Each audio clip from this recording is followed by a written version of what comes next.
Dans cette vidéo, on va vous parler d'énergie et de puissance électrique. Alors, qu'est-ce que c'est que cette histoire de puissance électrique? Eh bien, une puissance électrique qui s'exprime en watts, eh bien, est obtenue de la façon suivante. Alors, pour mesurer une puissance, on peut, dans le circuit, intégrer un voltmètre, un ampèremètre. Le voltmètre nous donne la tension, l'ampèremètre nous donne l'intensité du courant. On peut remarquer sur ce schéma que l'ampèremètre est toujours placé en série et le voltmètre est toujours en parallèle par rapport au dipôle pour lequel on veut mesurer la tension. Et bien, lorsqu'on a mesuré intensité et tension, on peut calculer la puissance, parce que la puissance, c'est tout simplement le produit de la tension par l'intensité du courant. Il s'agit ici de la puissance électrique consommée par l'appareil.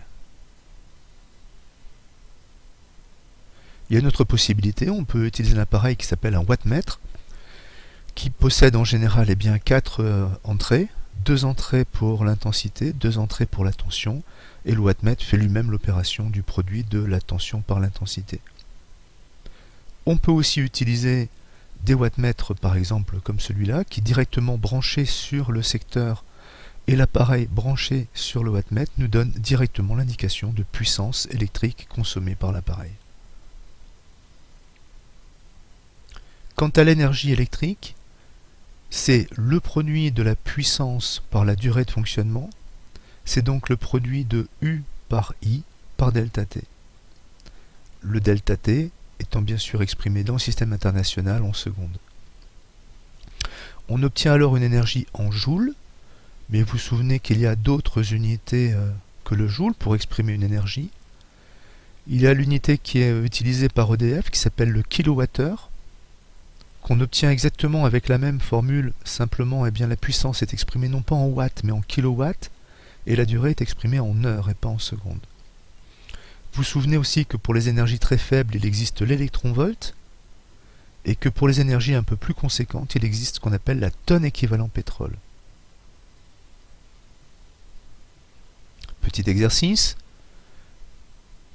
Je vous propose de mettre la vidéo en pause pour que vous lisiez l'énoncé et que vous apportiez une correction.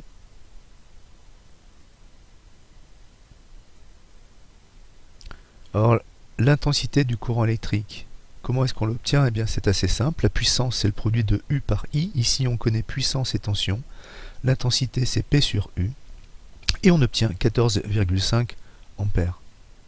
L'énergie électrique consommée, eh bien, c'est le produit de la puissance par delta T. C'est donc ici 3200 watts que multiplie 7 heures, une heure étant égale à 3600 secondes. Et on obtient quelque chose comme 8 puissance 7 joules.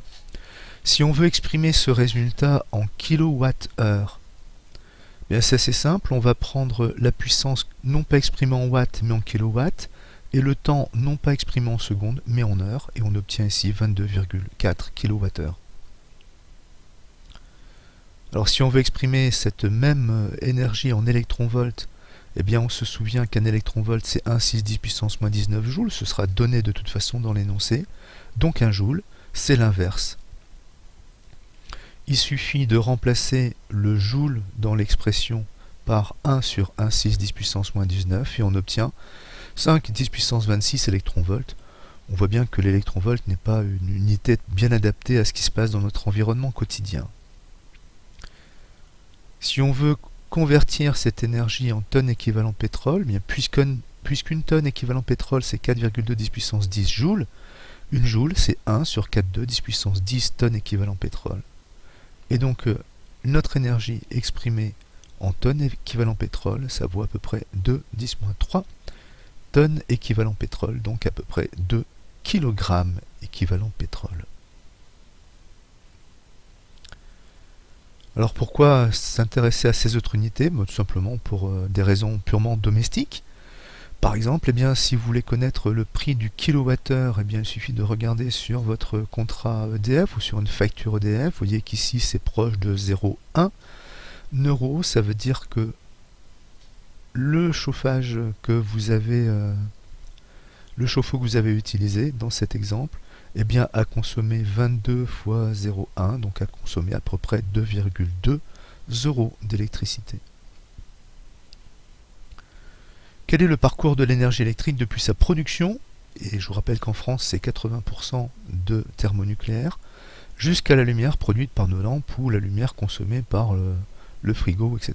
Ou l'énergie consommée par le frigo, etc.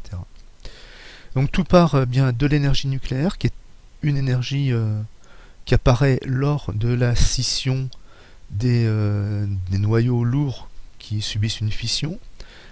Cette énergie nucléaire, elle se traduit sous forme d'énergie thermique. Cette énergie thermique est récupérée dans des turbines pour former l'énergie mécanique. Cette énergie mécanique est ensuite transformée en énergie électrique, puis elle est transportée par le réseau EDF ou ERDF maintenant.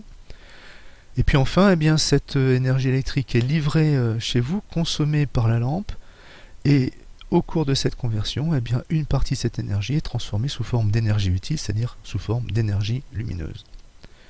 Mais il ne faut pas oublier qu'à chacune de ces étapes, il y a des pertes sous forme d'énergie thermique. Et à chaque conversion d'énergie, eh bien, à chaque conversion d'énergie, il y a des pertes sous forme d'énergie thermique.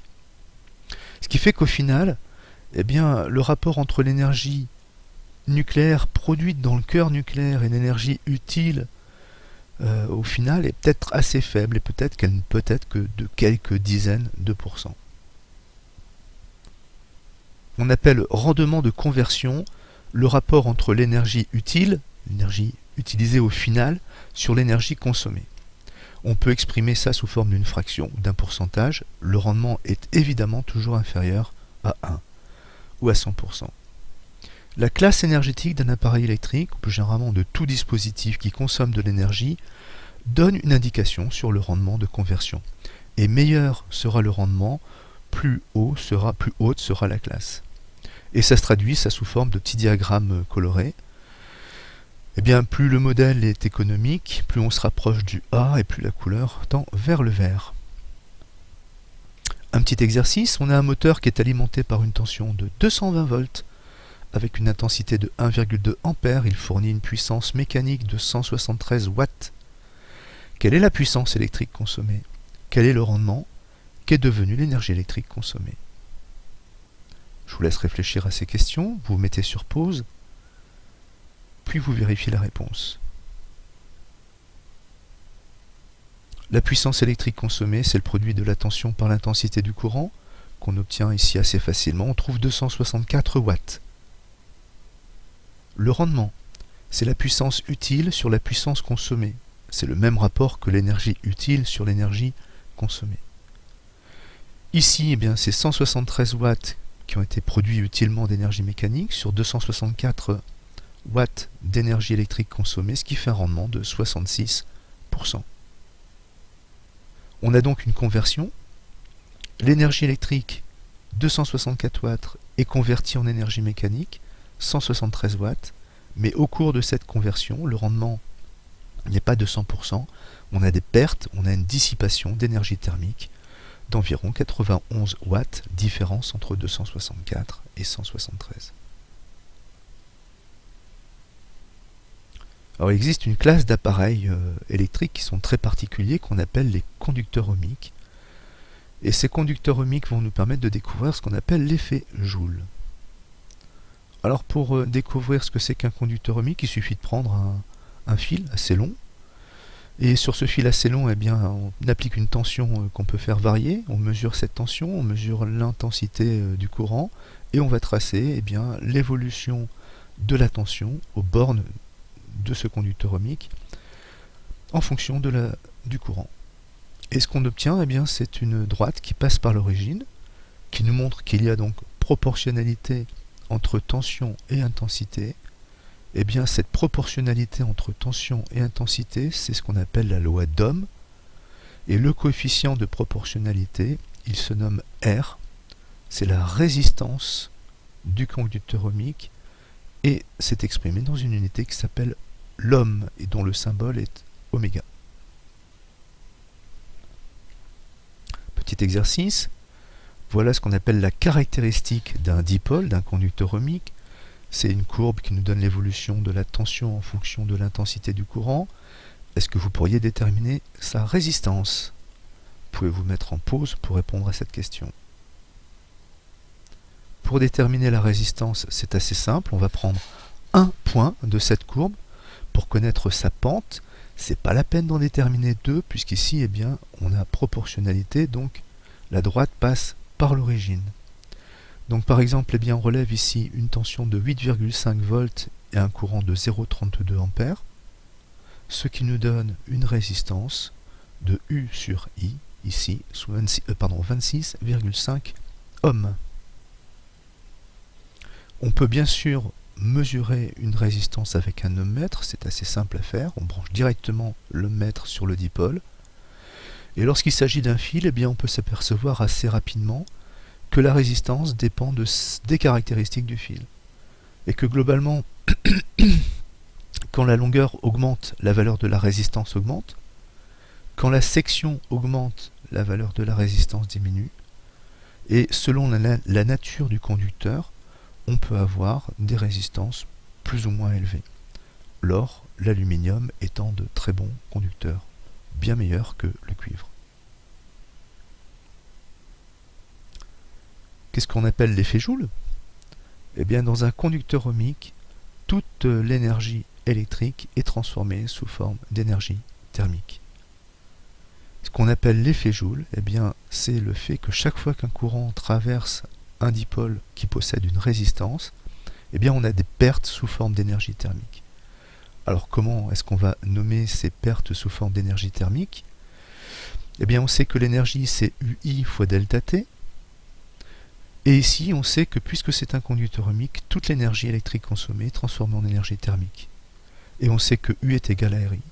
Donc, eh bien, cette énergie thermique, elle s'écrit R I carré delta T. Comment faire pour minimiser les pertes d'énergie par effet Joule au cours du transport de l'énergie électrique? Car tout câble a une résistance. Eh bien, on peut par exemple diminuer la valeur de la résistance des câbles. C'est-à-dire diminuer leur longueur si c'est possible, augmenter leur section, favoriser des conducteurs parfaits comme l'or ou l'aluminium. On peut aussi, pour la même puissance qui est le produit de U et de I, augmenter la tension. Le fait d'augmenter la tension provoque la diminution du courant.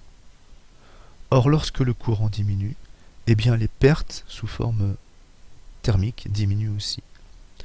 C'est pour ça qu'on utilise des lignes à haute tension, voire très haute tension, pour transporter le courant sur des grandes distances.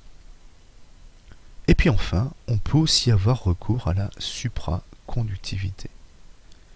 Qu'est-ce que c'est que cette histoire de supraconductivité? On va voir ça sous forme d'une vidéo tout de suite. Donc la loi d'Ohm dans un supraconducteur, on a ici une petite céramique qui est supraconductrice et sur lequel on a 4 petits plots argentés. 2 de ces plots permettent de faire passer le courant électrique, 2 de ces plots permettent de mesurer la tension. Donc lorsqu'on envoie un courant, on mesure la tension et on relève ça sur un oscilloscope, ce qui permet de vérifier qu'on a tension et intensité qui sont proportionnelles, et on retrouve ici la pente qui est la résistance électrique. Lorsqu'on refroidit cette céramique dans de l'azote liquide, donc à moins 200 degrés à peu près, on s'aperçoit que la pente diminue. C'est un peu normal avec tous les métaux. Par contre, avec ces métaux supraconducteurs, il se passe quelque chose d'extraordinaire. C'est qu'au bout d'un moment, la résistance devient nulle. Il n'y a plus de résistance. Bien sûr, lorsqu'on réchauffe, la résistance apparaît à nouveau. Eh bien, l'apparition de cette résistance nulle, c'est ce qu'on appelle la supra. Le transport de l'électricité avec des supraconducteurs, c'est quelque chose qui est quand même très rare. C'est limité dans le cœur des grandes villes, ou c'est limité dans des cas où on a besoin d'une très grande intensité dans des sections de fils très petites pour produire par exemple des champs magnétiques très élevés, comme dans les scanners. Mais d'une façon générale, le transport d'électricité est classique. Ce qui fait qu'on a besoin d'élever la tension pour diminuer à puissance égale l'intensité du courant. Par exemple, dans votre quartier, vous êtes distribué en 200 volts et il y a des transformateurs qui permettent de passer de 200 volts à la tension de distribution d'EDF qui est 220 volts. Des lignes interrégionales présentent des lignes haute tension à peu près 20 000 kV, 30 000 kV. Et puis quand c'est de grands transports national ou international, on a des lignes beaucoup plus importantes qui montent jusqu'à 400 kV. 400 000 volts. Comment est-ce qu'on peut mettre en évidence l'effet Joule? C'est assez simple. On peut réaliser un montage très très simple avec un générateur, avec un ampèremètre, avec un fil qu'on va faire tremper dans un calorimètre par exemple, qui contient de l'eau, par exemple 100 g d'eau. Et on va mesurer la quantité d'énergie électrique qui circule, puisque c'est un conducteur ohmique, c'est aussi l'énergie thermique. Et donc on va mettre en relation l'énergie thermique, la masse d'eau, avec la variation de température. Et on s'aperçoit qu'on a une relation qui est relativement simple, qui nous dit que l'énergie thermique qui a été cédée à l'eau, c'est le produit de la masse d'eau que multiplie la variation de température, que multiplie un coefficient qui est la capacité thermique massique de l'eau. Cette capacité thermique massique de l'eau, elle vaut 4200 joules par kilogramme et par degré pour l'eau liquide. Ça signifie que pour augmenter de 1 degré 1 kg d'eau, il faut apporter 4200 joules. La variation de température peut être exprimée en degrés Celsius ou en degrés Kelvin, puisqu'il s'agit d'une variation de température, d'une différence entre la température initiale et la température finale. Je vous propose de terminer sur un petit exercice. On va reprendre le chauffe-eau du début de chapitre. On va expliquer que l'élément de chauffage de ce chauffe-eau électrique, c'est un conducteur ohmique. Et on vous pose la question, quelle est la résistance de l'élément de chauffage et quelle est la température finale de l'eau? Je vous laisse réfléchir, vous le mettez sur pause. Que vaut la résistance? C'est le rapport de U sur I, c'est la loi d'Ohm, et on obtient 14,5 ohms.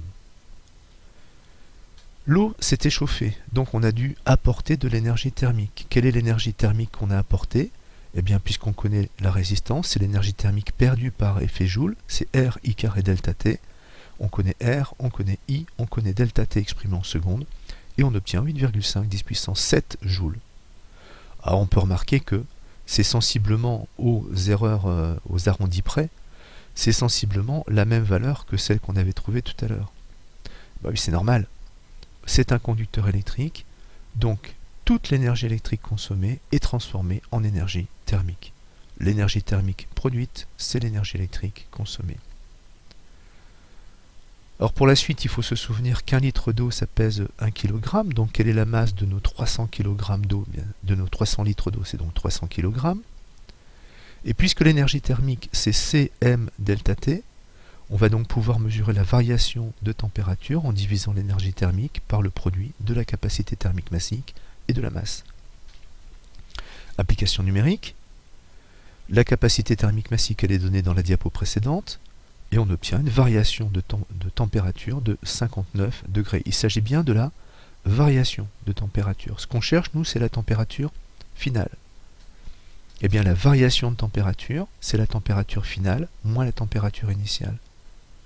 Et donc la température finale, c'est la température initiale plus la variation, c'est-à-dire les 16 degrés qu'on avait au départ, plus les 59 degrés, et on obtient au final de l'eau à 75 degrés.